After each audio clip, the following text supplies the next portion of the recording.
Hello students, welcome to my channel. आज की video में हम करेंगे डायरेक्ट एंड इनवर्स प्रोपोर्शन की एक्सरसाइज 11.2 के क्वेश्चंस। तो चलिए स्टार्ट करते हैं क्वेश्चन नंबर 8। तो देखिए स्टूडेंट्स, क्वेश्चन नंबर 8 में हमारे पास क्या है। A factory requires 42 machines to produce a given number of articles in 63 days. How many machines would be required to produce the same number of articles in 54 days. तो देखिए students, इसमें हमें क्या दिया गया है कि एक फैक्ट्री रिक्वायर्स, एक फैक्ट्री है जिसको कितनी मशीन्स की ज़रूरत है, 42 मशीन्स की ज़रूरत है to produce a given number of article. और वो कितने आर्टिकल्स बनाएगी, मतलब नंबर ऑफ आर्टिकल हमें यहाँ पे गिवन नहीं है, वो सेम रहेंगे। नंबर ऑफ जितनी भी क्वांटिटी है, जितने भी आर्टिकल उसको बनाने हैं, 42 मशीन यदि उसके पास है तो उसको कितने दिन लगेंगे, 63 डेज लगेंगे उस आर्टिकल को बनाने में। How many machines would be required. तो अब आगे हमसे क्या पूछा गया है कि अब उसे कितनी मशीन्स की ज़रूरत पड़ेगी, वही उतना ही आर्टिकल, उतने ही नंबर ऑफ आर्टिकल उसे बनाने हैं इन 54 डेज। तो देखिए स्टूडेंट्स, इसमें हमें क्या दिया गया है, 63 डेज में तो जब वो सेम नंबर ऑफ आर्टिकल बना रही है तो उसको चाहिए 42 मशीन्स उस फैक्ट्री को। और लेकिन यदि उसके पास डेज क्या है, कम है, 54 डेज में वो factory same number of article बनाएगी तो उसको कितनी मशीन्स की ज़रूरत पड़ेगी। तो देखिए स्टूडेंट्स, इसमें हमें दो चीज़ें गिवन है। एक तो हमें दिया गया है नंबर ऑफ मशीन्स और दूसरे हमें गिवन है नंबर ऑफ डेज। तो देखिए स्टूडेंट्स, ये हमारे पास क्या गिवन है, यदि हमारे पास उस फैक्ट्री में 42 मशीन्स है तो उसको वो आर्टिकल बनाने में कितने दिन लगेंगे, 63 डेज। अब आगे हमसे कहा गया है कि उसको उसी काम को ख़त्म करने में, उतने ही नंबर ऑफ आर्टिकल बनाने में उसको कितने दिन लगे, 54 डेज लगे। तो उसके लिए उसे कितनी मशीनों की ज़रूरत पड़ेगी। तो देखिए स्टूडेंट, सबसे पहले हम क्या पता लगाएंगे कि डायरेक्ट प्रोपोर्शन है या इनवर्स प्रोपोर्शन। तो देखिए स्टूडेंट्स, अब उसके पास उसने क्या किया, 42 मशीन्स थी तो वो काम कितने, उस फैक्ट्री में वो काम कितने दिनों में ख़त्म हुआ, 63 डेज में। लेकिन अब वही सेम नंबर ऑफ आर्टिकल बनाने में उस मशीन्स को कितना टाइम लगा, 54 डेज। इसका मतलब क्या हुआ, वो काम जल्दी फिनिश हो गया। कोई भी काम जल्दी कब फिनिश होगा, जब हमारे पास क्या होंगे, अगर लेबर काम कर रही है तो लेबर ज़्यादा होगी, या मशीन से काम कर रहे हैं तो मशीन ज़्यादा होगी। इसका मतलब क्या होगा, मशीनें ज़्यादा होंगी तो काम जल्दी ख़त्म होगा और दिन कम लगेंगे। अब देखिए, ये चीज़ तो हमारी क्या हो रही है, ये हमारी कम हो रही है और मशीन हमारी क्या होगी, बढ़ेगी। मशीन ज़्यादा होगी तो दिन कम लगेंगे। इसका मतलब क्या हुआ, it is a inverse proportion. तो ये हमारा क्या हुआ, इनवर्स प्रोपोर्शन। तो देखिए स्टूडेंट्स, अब हम क्या करेंगे, इसे हम लेट कर लेते हैं, let number of machine. Number of machine कितनी होंगी, नंबर ऑफ मशीन हमने यहाँ पे मान ली x। तो अब हमें यहाँ पे क्या फाइंड आउट करना है, x की वैल्यू। तो देखिए स्टूडेंट्स,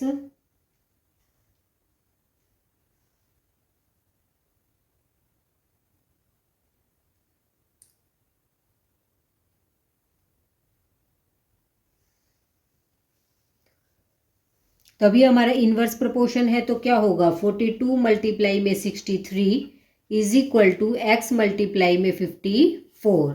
इसके बाद हम क्या करेंगे, x मेरा यहाँ पे x की वैल्यू फाइंड आउट करेंगे। 42 मल्टीप्लाई में 63, 54 मेरा यहाँ मल्टीप्लाई में है, यहाँ हमारा वो डिवाइड में चला जाएगा। अब हम क्या कर सकते हैं, इसे कट कर सकते हैं। तो देखिए ये हमारा कितने पे जाएगा, 6 पे, 6 7 जा 42, 6 9 जा 54। इसके बाद ये 9 से इस पे कट जाएगा, 9 7 जा 63। हमारा क्या है, 7 7 जा 49। इसका मतलब x की वैल्यू हमें क्या मिली, 49। इसका मतलब यदि हमारे पास 49 मशीन्स होंगी तो वो काम कितने दिन में ख़त्म होगा, 54 डेज में। तो देखिए इसके बाद हमारे पास क्या आया, number of machines. Number of machine हमारे पास कितनी आई, देखिए नंबर ऑफ मशीन्स वो हमारे पास कितनी आई, 49। इसका मतलब जब 54 डेज लगेंगे तो उसको कितनी मशीनों की ज़रूरत पड़ेगी, 49 मशीनों की। इसके बाद करते हैं क्वेश्चन नंबर 9। क्वेश्चन नंबर 9 देखिए, a car takes 2 hour to reach a destination by travelling at the speed of 60 kilometre per hour. How long will it take when the car travel at the speed of 80 kilometre per hour. तो देखिए students, इसमें हमें क्या क्या दिया गया है, हमें क्या बताया गया है कि एक कार है जो कितने 2 आवर में reach a destination by travelling, 2 hour में एक डेस्टिनेशन, कोई भी एक डेस्टिनेशन फिक्स कर रखी है जहाँ पे वो ट्रैवल करके कार जाती है और उसने स्पीड कितनी ली है 60 किलोमीटर पर आवर। इसका मतलब क्या हुआ कि 1 घंटे में वो 60 किलोमीटर कवर करती है और उस डेस्टिनेशन पर पहुंचने में उसे कितने घंटे लगते हैं, 2 आवर उसे लगते हैं। सेम बात आगे क्या पूछी गई है, सेम डेस्टिनेशन है, उसी सेम प्लेस पे उसे जाना है कार को, how long will it take, तो वो कितना टाइम लगाएगी when the car travel at the speed of 80 kilometre per hour. यदि कार की स्पीड को बढ़ा दिया जाए और वो 60 किलोमीटर पर आवर की जगह कितना हो जाए, 80 किलोमीटर पर आवर। इसका मतलब क्या हुआ, पहले वो कार उसी डेस्टिनेशन पर जाने के लिए 1 घंटे में 60 किलोमीटर कवर कर रही थी तो उसे 2 घंटे लगे। अब उसकी स्पीड 1 घंटे में 80 किलोमीटर हो चुकी है, मतलब 1 घंटे में वो 80 किलोमीटर कवर करेगी तो उसी डेस्टिनेशन पर जाने में उसे कितना टाइम लगेगा। तो देखिए स्टूडेंट्स, इसमें हमें क्या दिया गया है, एक तो हमें गिवन है टाइम और दूसरा हमें गिवन है स्पीड। हमें यहाँ पे 2 चीज़ें गिवन है, एक तो हमें टाइम गिवन है और एक हमें स्पीड गिवन है। तो देखिए स्टूडेंट्स, इसमें क्या दिया गया था, उसे 2 घंटे टाइम है हमारे पास आर और साथ में हमारे पास स्पीड हमारे पास है किलोमीटर पर आवर। देखिए तो यहाँ पे उसे 2 घंटे लगे जब उसने 60 किलोमीटर 1 घंटे में कवर किया। इसके बाद आगे हमसे क्या दिया गया है कि उसे वो गया है 80 किलोमीटर की स्पीड पे, तो उसे कितना टाइम लगेगा। तो देखिए स्टूडेंट, सबसे पहले हम क्या पता लगाएंगे कि ये इन्वर्स प्रोपोर्शन है या डायरेक्ट प्रोपोर्शन। तो देखिए स्पीड यदि 60 किलोमीटर है तो उसे कितना टाइम लगा, 2 आवर। अगर उसी की स्पीड को क्या कर दिया जाए, बढ़ा दिया जाए, तो उसी डेस्टिनेशन में जाने में उसे क्या लगेगा, कम टाइम लगेगा। इसका मतलब क्या हुआ, स्पीड बढ़ रही है और टाइम कम हो रहा है, तो क्या हुआ, इट इज इनवर्स प्रोपोर्शन। तो ये क्या हुआ, ये हुआ इनवर्स प्रोपोर्शन। अब इसे हम क्या कर लेते हैं, लेट कर लेते हैं, let time is equal to T मान लेते हैं। टाइम को हमने क्या मान लिया, टी। तो देखिए स्टूडेंट्स, अब हमारे पास क्या आएगा, 2 × 60 इज इक्वल टू 80 मल्टीप्लाई में टी।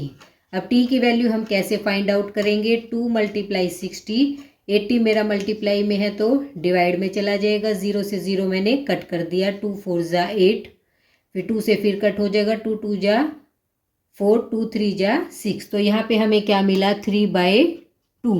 तो इसे मैं 3/2 को डिवाइड करूंगी तो हमें क्या मिलेगा, 1.5 आर। इसका मतलब क्या हुआ, उसे 1.5 घंटा लगा उसी स्पीड से उसी डेस्टिनेशन पर जाने में। तो इसका मतलब हैंस टाइम क्या आएगा, time is equal to 1.5 R. तो उसे कितना घंटा लगा, 1.5 घंटा उसे लगेगा उसी डेस्टिनेशन पर जाने में, यदि उसकी स्पीड 60 की जगह कितनी हो जाए, 80 हो जाए। इसके बाद करते हैं नेक्स्ट क्वेश्चन। क्वेश्चन नंबर 10 देखिए, 2 persons could fit new window in a house in 3 days। तो देखिए स्टूडेंट्स, इसमें हमें क्या दिया गया है कि 2 पर्सन हैं जो could fit new window in house, एक हाउस में नई विंडो फिट करने के लिए उसको कितने दिन लग रहे हैं, 3 दिन लग रहे हैं। पर्सन हमारे पास 2 हैं और उसको उस काम को खत्म करने में कितने दिन लग रहे हैं, 3। तो क्वेश्चन पढ़ते ही हमें पता चल रहा है इसमें क्या क्या दिया गया है, एक तो नंबर ऑफ पर्सन्स और दूसरा हमें गिवन है नंबर ऑफ डेज। तो इसमें हमें गिवन है number of person and number of days. तो देखिए क्या दिया गया है कि अगर हमारे पास 2 पर्सन है तो उस काम को फिनिश करने में कितने दिन लगेंगे, विंडो लगाने में 3 दिन लगेंगे। तो देखिए इसका फर्स्ट पार्ट हमसे क्या कह रहा है, फर्स्ट पार्ट में क्या है, one of the person fell ill, उनमें से एक पर्सन क्या हो जाता है, बीमार हो जाता है, बिफोर द वर्क स्टार्टेड, काम शुरू होने से पहले ही एक पर्सन बीमार हो जाता है। तो how long would the job take now, तो उस काम को खत्म करने में अब कितने दिन लगेंगे। तो देखिए स्टूडेंट्स, नंबर ऑफ पर्सन 2 थे, उसमें से एक पर्सन बीमार हो गया तो हमारे पास कितने बचे, ओनली 1 पर्सन। अब उसके पास एक पर्सन है तो उस काम को खत्म करने में उसे कितने दिन लगेंगे। तो देखिए सबसे पहले अब हम क्या कर लेते हैं, इसे हम लेट कर लेते हैं, let number of days, number of days हमने क्या मान लिया, x। इसके बाद देखिए कौन सा प्रोपोर्शन है, डायरेक्ट या इनवर्स। तो देखिए अगर पर्सन 2 है तो काम कितने दिनों में फिनिश हुआ, 3 डेज में। अब एक पर्सन बीमार हो गया, अब एक हमारे पास ओनली कितने मेंबर हैं, ओनली 1। अब मेंबर कम है तो वो काम खत्म करने में कितने दिन लगेंगे, ज़्यादा। तो इसका मतलब क्या है, पर्सन्स तो हमारे कम हो रहे हैं और दिन हमारे बढ़ रहे हैं, तो क्या होगा ये inverse proportion, it is an inverse proportion. अब इनवर्स प्रोपोर्शन है तो क्या आएगा, 2 × 3 इज इक्वल टू 1 × में x। तो इससे क्या आ जाएगा, x इज इक्वल टू, तो देखिए स्टूडेंट्स ये वाली चीज़ जो मैं हर क्वेश्चन में कर रही हूँ ये मैंने इंट्रोडक्शन वीडियो में भी आपको बताई थी। यदि डायरेक्ट प्रोपोर्शन है तो इनका रेशो इक्वल होता है और इनवर्स प्रोपोर्शन है तो इनकी मल्टीप्लिकेशन इक्वल होती है। ये चीज़ आपको ध्यान रखनी है। इसके बाद देखिए x क्या आएगा, 2 × 3, 1 × x तो क्या होता है हमारा x। इसके बाद क्या आ जाएगा, इज इक्वल टू 6। तो x की वैल्यू हमें क्या मिली, 6। इसका मतलब क्या हुआ, नंबर ऑफ डेज कितने आए, 6। यदि एक पर्सन उस काम को करेगा तो उसको काम को ख़त्म करने में उसे कितने दिन लगेंगे, 6 डेज लगेंगे। इसके बाद इसका अगला नेक्स्ट पार्ट करते हैं, पार्ट नंबर 2। तो स्टूडेंट्स पार्ट नंबर 2 देखिए, how long persons would be needed to fit the window in 1 days. तो देखिए स्टूडेंट्स इसमें हमें क्या दिया गया है, फर्स्ट पार्ट में हमें नंबर ऑफ पर्सन गिवन थे कि यदि पर्सन हमारा एक कम हो जाए तो उस काम को फिनिश करने में कितने दिन लगेंगे। अब यहाँ पे ये बताया गया है कि उसी काम को, विंडो को फिट करने में 3 डेज की बजाय 1 डे लग रहा है, तो हमारे पास हमें पता लगाना है कि उसके पास नंबर ऑफ पर्सन कितने होंगे। तो सेम वही प्रोसीजर है, नंबर ऑफ पर्सन हमें गिवन है और नंबर ऑफ डेज हमें गिवन है। तो देखिए स्टूडेंट्स, नंबर ऑफ पर्सन यदि 2 थे तो उसे कितने दिन लग रहे थे, 3 डेज लग रहे थे। अब उसे दिन लग रहे हैं 1, तो हमें पता करना है कि वो कितने लोग उस काम को करेंगे जो वो एक ही दिन में उस काम को ख़त्म कर देंगे। तो सबसे पहले हम क्या कर लेते हैं, लेट नंबर ऑफ पर्सन, जो चीज़ हमें पता लगानी होती है उसे हम क्या कर लेते हैं, लेट कर लेते हैं। इसका मतलब हमें x की वैल्यू फाइंड आउट करनी है। अब देखिए स्टूडेंट्स, ये अब हम इसके बाद हम क्या पता लगाएंगे कि ये डायरेक्ट प्रोपोर्शन है या इनवर्स प्रोपोर्शन। तो देखिए अगर पर्सन 2 है तो वो काम कितने दिनों में फिनिश हो रहा है, 3 डेज में। वही काम कितने दिनों में फिनिश हो रहा है, 1 डे में। इसका मतलब 3 दिन की बजाय वो काम कितने दिनों में ख़त्म हुआ, 1 डे में। तो आप बताइए उसमें क्या होंगे, पर्सन ज़्यादा होंगे या कम, ज़्यादा, क्योंकि ज़्यादा लोग उस काम को करेंगे तभी वो काम एक दिन में ख़त्म होगा। मतलब डे तो हमारे कम हो रहे हैं और पर्सन हमारे बढ़ रहे हैं, ये आपको पता है। अगर एक चीज़ कम होती है और एक चीज़ बढ़ती है तो वो क्या होता है, इनवर्स प्रोपोर्शन। दोनों चीज़ इंक्रीज होती है और दोनों चीज़ डिक्रीज होती है तो वो क्या होता है, डायरेक्ट प्रोपोर्शन। अब इसमें क्या है, एक चीज़ बढ़ रही है और एक चीज़ कम हो रही है, तो ये क्या हुआ, it is an inverse proportion. तो इनवर्स प्रोपोर्शन है तो क्या होगा, 2 × 3 is equal to x multiply में 1। इसका मतलब क्या हुआ, x हमारे पास क्या आ जाएगा, 6। यहाँ पे 2 3 जा 6, x की वैल्यू क्या आई, 6। इसका मतलब क्या होगा, नंबर ऑफ पर्सन। इसका मतलब हमारे पास उस काम को 6 लोग करेंगे तो वो काम एक दिन में ख़त्म होगा। इसके बाद करते हैं नेक्स्ट क्वेश्चन। तो स्टूडेंट्स क्वेश्चन नंबर 11 देखिए, a student has 8 period a day, each of 45 minutes duration. How long would each period be if the school has 9 period a day, assuming the number of school are to be the same. तो देखिए students इसमें क्या दिया गया है, एक school है जिसमें कितने पीरियड लगते हैं, एक दिन में 8 पीरियड लगते हैं और 8 आर, और ईच पीरियड, हर पीरियड कितनी मिनट्स का है, 45 मिनट्स का। तो देखिए स्टूडेंट्स इसमें हमें क्या क्या दिया गया है, एक तो हमें गिवन है पीरियड और दूसरा हमें गिवन है टाइम। तो दूसरा हमें गिवन है टाइम,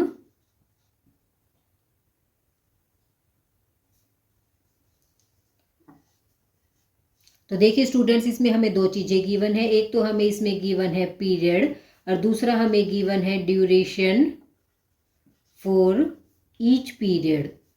इसका मतलब क्या, हमें हर पीरियड का टाइम गिवन है, वो भी किस में, मिनट्स में। तो देखिए पीरियड के लिए हमें क्या दिया गया था, यदि एक स्कूल में 8 पीरियड लगते हैं, एक दिन में कितने पीरियड लगते हैं, 8 पीरियड लगते हैं, तो हर पीरियड कितने मिनट्स का होता है, 45 मिनट्स का। अब आगे हमें क्या दिया गया है, assuming the number of school are to be the same. इसका क्या मतलब है कि स्कूल उतने ही टाइम के लिए लगेगा। जैसे अगर मान लो आपका स्कूल 8:30 से लेके 2:30 तक लगता हो तो स्कूल का टाइमिंग तो वही रहेगा, लेकिन क्या दिया गया है कि 8 पीरियड की बजाय कितने पीरियड लगने लग गए, 9 पीरियड यदि लगने लग गए, तो इसने ये पूछा है कि हर पीरियड कितने टाइम का होगा, तो हमें यही बताना है कि एक पीरियड कितनी मिनट्स का होगा। तो इसे हम क्या कर लेते हैं, लेट कर लेते हैं, लेट ईच पीरियड, हर पीरियड के लिए उसे हम क्या मान लेते हैं, एक्स मान लेते हैं, या फिर हम लिख सकते हैं duration for each period, her period के लिए जो हमने ड्यूरेशन ली है वो क्या मान ली हमने, एक्स मान ली। अब आगे देखिए, अगर हर पीरियड, हमारे पास टोटल 8 पीरियड हैं, तो उसको कितने, एक पीरियड कितने मिनट का है, 45 मिनट का। यदि पीरियड को हम क्या कर दें, बढ़ा दें, अब आप देखते हैं स्कूल में यदि पीरियड ज़्यादा लगने लग जाते हैं तो क्या होता है, हर पीरियड थोड़ा थोड़ा कम हो जाता है। 45 मिनट का है तो सब में थोड़ी थोड़ी मिनट्स कम हो जाती है। तो इसका मतलब क्या होगा, duration for each period, her period क्या होगा, कम टाइम का होगा। तो पीरियड तो बढ़ रहे हैं और हर पीरियड की टाइमिंग क्या हो रही है, कम हो रही है। तो क्या होगा, it is an inverse proportion.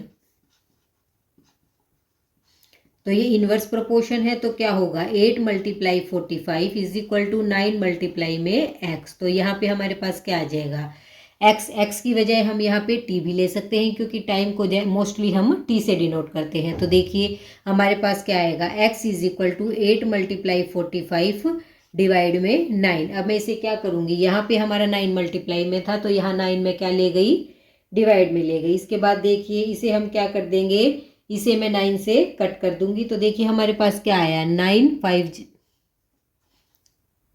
5 जा 45, 8 5 जा 40। तो हमारे पास क्या आ गया, 40। इसका मतलब हर पीरियड कितने टाइम का होगा, 40 मिनट्स का। तो इसका मतलब क्या आया, ड्यूरेशन फॉर ईच पीरियड, इसका मतलब हर पीरियड का टाइम क्या होगा, हर पीरियड का टाइम होगा 40 मिनट। आई होप स्टूडेंट्स आपको सभी क्वेश्चन अच्छे से समझ आए। इसी के साथ हमारी एक्सरसाइज 11.2 कंप्लीट होती है और हमारा chapter direct and inverse proportion भी कंप्लीट होता है। नेक्स्ट वीडियो में हम इस चैप्टर के एग्जाम्पल्स करेंगे। Thank you.